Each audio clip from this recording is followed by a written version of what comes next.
Okay, what's up traders? Good day everyone. You're actually welcome to UJ Trading Academy.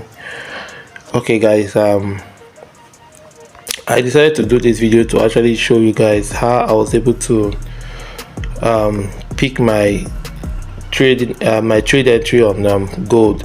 If you look here, you can see that actually gold is giving us a buy opportunity. So I've actually been on this trade since morning anyway. So I've been on this trade this morning. Yesterday I was on gold, but it was actually playing with my positions around this point here before we now get the breakout of gold movement. And if you check here on the daily, because we're a day trader,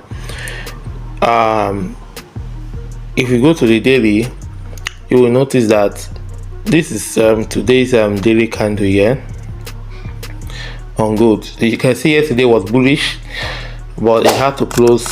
Yesterday it closed bullish, and today is opening for another bullish again. So that is where I had to enter the daily, this recent daily candle. So for day trader, so we're actually hoping that the candle closes. It has not closed yet, so it still has some bullishness on it. So but when it closes, then we'll have to take our position and wait for the next day. So when I saw this coming up on the daily, I had to switch to my favorite time frame, which is the 4 hours time frame.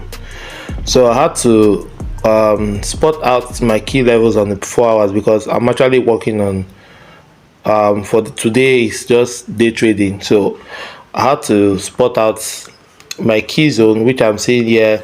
We have a bullish order block around that place here.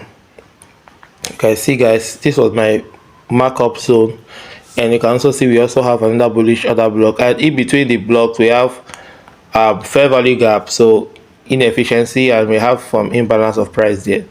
So but I had to spot out this price coming to hit my order block. So once the price gets to my order block here, so I had to switch down. I had to enter my trade.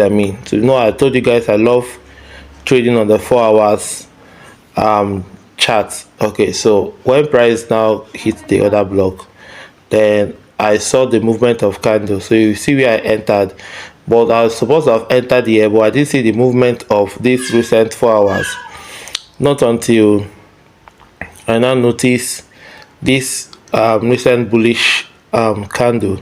So I entered from there, and you can see the candle price is still moving. So that was where I had to enter my trade. So I had to wait for this previous bullish 4 hours closing candle before I could enter for the next price, the next candle. So you can see where I'm anticipating my take profit level, though we are seeing that there is a minor key zone here. Okay, so we have seen some minor key zone here, so which that place might be our first area of take profit, then before the next one above. So that was how I was able to catch the movement of gold now, and we are in massive profit as we speak right now.